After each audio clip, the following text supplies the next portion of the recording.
किसी ने बड़े कमाल की बात कही है कि परिंदों को मिलेगी मंजिल यकीनन, ये फैले हुए उनके पर बोलते हैं, वे लोग रहते हैं अक्सर खामोश जमाने में जिनके हुनर बोलते हैं। हेलो फ्रेंड्स, आज हम लोग क्लास 9th एनसीईआरटी मैथ्स की एक्सरसाइज 2.4 फैक्टर थ्योरम के बारे में डिस्कस करने वाले हैं। तो अगर अभी तक आपने हमारे चैनल को सब्सक्राइब नहीं किया हो तो इसे सब्सक्राइब कर दें, साथ में बेल आइकन भी प्रेस कर दें ताकि मेरी आने वाली वीडियो की नोटिफिकेशन आपको समय से मिलती रहे। तो चलिए स्टार्ट करते हैं आज का क्लास। तो स्टार्ट करते हैं फैक्टर थ्योरम।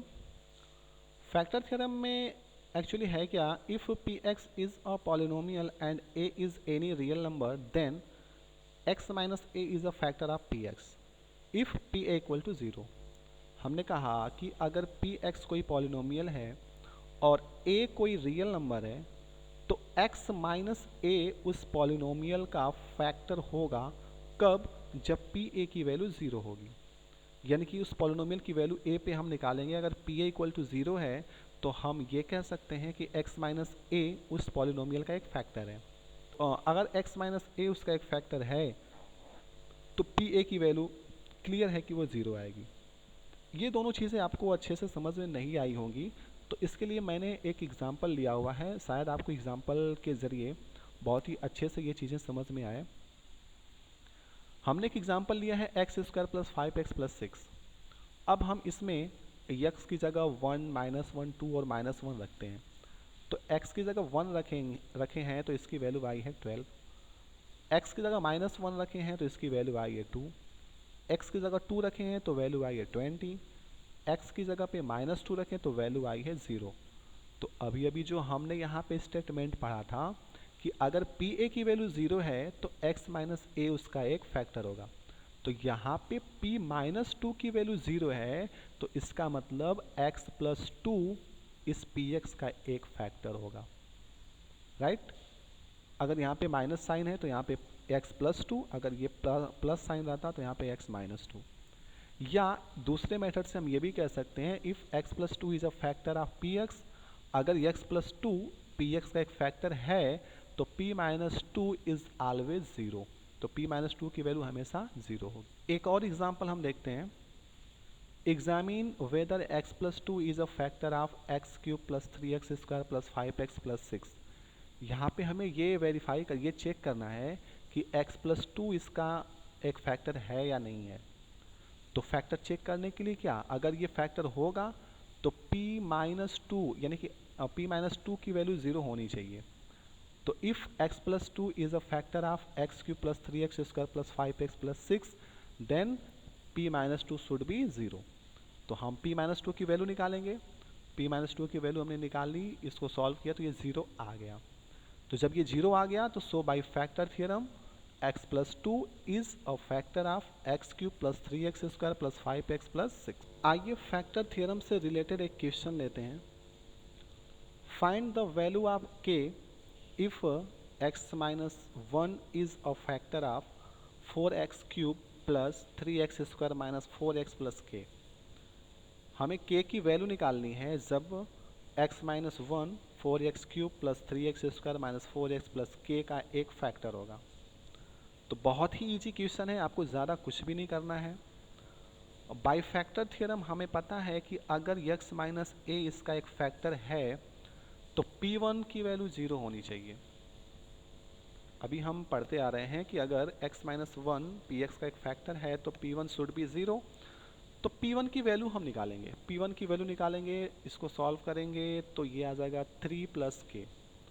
अब इस p1 की वैल्यू को 0 के बराबर कर देना है। तो p1 equal to 0, 3 plus k equal to 0, तो k इज इक्वल टू -3। तो k की वैल्यू क्या आ जाएगी, -3 आ जाएगी। तो इसमें कुछ भी नहीं करना था, बस हमने क्या किया कि x माइनस 1 अगर इसका फैक्टर है तो x की वैल्यू 1 हम इसमें रखेंगे और उसको 0 के बराबर करेंगे तो k की वैल्यू आ जाएगी। अब हमें देखना है factorization of the polynomial ax square plus bx plus c by splitting the middle term. कि आप पहले से भी करते आ रहे हो, किसी भी पॉलिनोमियल का, क्वाड्रेटिक पॉलिनोमियल का factorization by splitting the middle term. एक एग्जांपल हमने लिया x square plus 5x plus 6। करना क्या है, find two number a and b. दो नंबर ए एंड बी हमको इस तरह से फाइंड करना है कि अगर हम उन दोनों को जोड़ें तो 5 आ जाए, और अगर दोनों का मल्टीप्लाई करें तो 6 आ जाए। ये 5 और 6 क्या है, यक्स का कोफिशिएंट है 5 और कांस्टेंट टर्म है 6। तो हमें क्या करना होता है, दो ऐसे नंबर लेने होते हैं जिनको आपस में ऐड किया जाए तो 5 आए और मल्टीप्लाई किया जाए तो 6 आए। तो हमने वो नंबर फाइंड किया, एक नंबर 3 है, दूसरा नंबर 2 है। तो अब क्या करेंगे, जैसा कि इसका नाम ही है bye splitting the middle term, तो मिडिल टर्म को दो पार्ट में स्प्लिट कर देना है। एक्स स्क्वायर ये रहेगा प्लस 5x को, ये जो दो नंबर हमने 3 और 2 लिया हुआ है इनको दो पार्ट में डिवाइड कर देंगे। तो 5x को हमने लिख दिया 3x प्लस 2x और प्लस 6। अब स्टार्टिंग से दो का पेयर बना लेंगे और लास्ट में दो का पेयर बना लेंगे। फर्स्ट वाले पेयर से x कॉमन दिख रहा है तो x को कॉमन ले लेंगे, बचेगा x प्लस 3। दूसरे वाले में 2 को कॉमन कर लेंगे, बचेगा x प्लस 3। अब दोनों ही टर्म में x प्लस 3 कॉमन है तो x प्लस 3 को कॉमन कर लेंगे, बचेगा x प्लस 2। तो इस तरह से x square plus 5x plus 6 का जो फैक्टराइजेशन होगा वो होगा x प्लस 3 और x प्लस 2। एक और देखते हैं, x square minus x minus 6। अब यहाँ पे भी हमें पहले दो ऐसे नंबर लेने हैं जिनको आपस में ऐड करें तो -1 आए और मल्टीप्लाई करें तो -6 आए। तो हमने यहाँ पे देखा वो दो नंबर क्या है, -3 और 2। तो मिडिल टर्म को इन्हीं दोनों में डिवाइड कर देंगे, x square minus 3x plus 2x minus 6। Pair बना लेंगे, x को कॉमन करेंगे तो x माइनस 3 बचेगा, यहाँ से 2 को कॉमन करेंगे तो x माइनस 3 बचेगा। दोनों में से x माइनस 3 को कॉमन कर लिए तो बचा x प्लस 2। तो इस तरह से x square minus x minus 6 is equal to x minus 3 and another bracket x plus 2। ये x square minus x minus 6 का फैक्टराइजेशन हुआ। ठीक है, आइए क्वेश्चन देखते हैं। Factorise y square minus 5y plus 6 by using the factor theorem. Factor theorem का use करके y square minus 5y plus 6 का फैक्टराइजेशन करना है। तो हमने सबसे पहले इसको मान लिया p y is equal to y square minus 5y plus 6।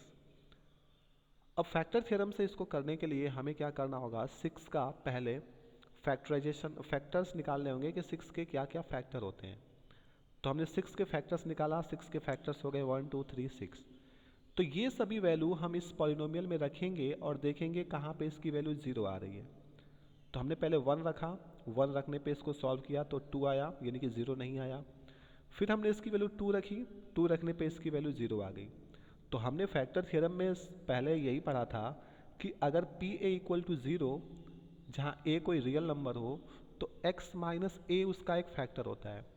तो यहाँ पे अगर P2 इक्वल टू 0 आया है तो इसका मतलब y माइनस 2 इस पॉलिनोमियल का एक फैक्टर होगा। y इसलिए क्योंकि वेरिएबल y दिया हुआ है। अब क्या करेंगे, इस पॉलिनोमियल को y माइनस 2 से डिवाइड करेंगे। तो डिवाइड के लिए मैंने आपको पहले ही बता दिया है डिवाइड कैसे करते हैं। तो आप जब इसको डिवाइड करेंगे, एक बार चेक करिएगा आप डिवाइड करके, तो डिवाइड करने पे इसका कोशेंट आएगा y माइनस 3, रिमाइंडर 0 आएगा। तो अब जैसा हम डिवाइड करते हैं तो डिवाइड करने के बाद चेक करने के लिए dividend is equal to divisor into quotient plus remainder, ऐसा होता है। तो dividend y square minus 5y plus 6 is equal to divisor y minus 2 और कोसेंट क्या है y माइनस 3। तो इस तरह से Y square minus 5y plus 6 का जो फैक्टर्स आएगा, जो फैक्टराइजेशन होगा वो होगा y minus 2 and y minus 3। आपको करना क्या है, जब ये फैक्टराइजेशन कहता है करने के लिए तो फैक्टर थ्योरम से, तो आपको क्या करना है, पहले एक फैक्टर पता करना है। जब एक फैक्टर पता हो जाता है तो उस पॉलिनोमियल को उस फैक्टर से डिवाइड करेंगे। जैसा हमें y माइनस 2 पता हो गया था तो y माइनस 2 से हमने पॉलिनोमियल को डिवाइड किया तो सेकंड फैक्टर भी पता चल जाएगा। तो ये काम आपको करना होता है।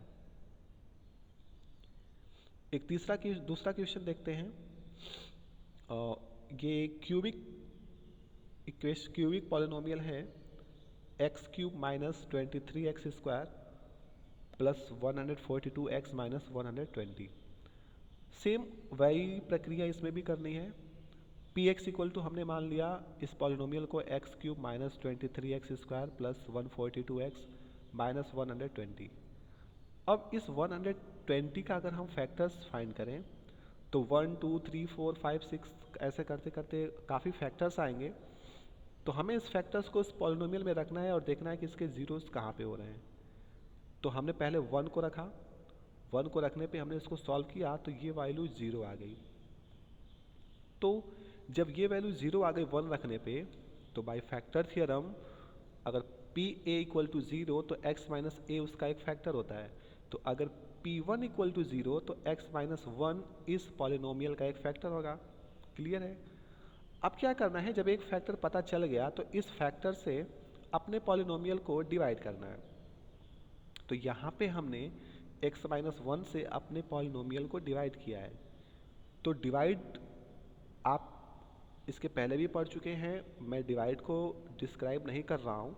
डिवाइड करने के बाद ये, और जब आप इसको डिवाइड करोगे तो रिमाइंडर 0 आएगा। क्लियर है? तो जब रिमाइंडर 0 आ गया तो आपको डिवीज़र और कोशेंट इन दोनों का मल्टीप्लाई करने के बाद डिवाइडेंट आना चाहिए। तो वही चीज़ हमने यहाँ पे लिखी हुई है कि x cube minus 23x² plus 142x minus 120 is equal to x minus 1 multiply by x² minus 22x plus 120। अब ये फिर से एक क्वाड्रेटिक पॉलिनोमियल आ गया। तो अब इस क्वाड्रेटिक पॉलिनोमियल्स का भी हमें फैक्टराइजेशन करना होगा। तो जब आप इसका फैक्टराइजेशन करोगे तो हमें दो ऐसे नंबर लाने होंगे जिनका मल्टीप्लाई करें तो 120 आ जाए और उनको आपस में ऐड कर दें तो 22 आ जाए। तो आप अगर ऐसे नंबर ढूंढोगे तो आपको दो नंबर मिलेंगे, एक 12 और दूसरा 10। तो इसका जब फैक्टराइजेशन करेंगे तो इसका फैक्टराइजेशन आ जाएगा x minus 12 and x minus 10। तो इस तरह से जो हमारा क्यूबिक पॉलिनोमियल था x cube minus 23x² plus 142x minus 120, इसका फैक्टराइजेशन होगा x माइनस 1। और ये जो क्वाड्रेटिक पॉलिनोमियल था इसका फैक्टराइजेशन x माइनस 12 और x माइनस 10। तो पूरा इसका जो फैक्टराइजेशन होगा वो x minus 1 in bracket in another bracket x minus 12 and in another bracket x minus 10। तो इस तरह से हम किसी भी पॉलिनोमियल का फैक्टराइजेशन करते हैं, चाहे वो क्वाड्रेटिक हो चाहे वो क्यूबिक हो। अब आप इसका फैक्टराइजेशन आसानी से कर सकते हो। तो इस तरह से आप एक्सरसाइज 2.4 के सभी क्वेश्चन बड़े ही आराम से कर सकते हो, बहुत ही आसानी से कर सकते हो। अगर आपको कोई क्वेश्चन करने में प्रॉब्लम हो रही हो या कोई चीज़ आपको इसमें ना समझ में आई हो तो कमेंट करके हमें बताइएगा, ठीक है? अगर आपको ये वीडियो अच्छा लगा हो, आपको थोड़ा बहुत भी इसमें से समझ में आया हो तो इस वीडियो को लाइक करिएगा और एक प्यारा सा कमेंट भी करिएगा और अपने दोस्तों तक शेयर भी करिएगा। Thank you. फिर मिलते हैं बहुत ही जल्द, तब तक के लिए गुड बाय।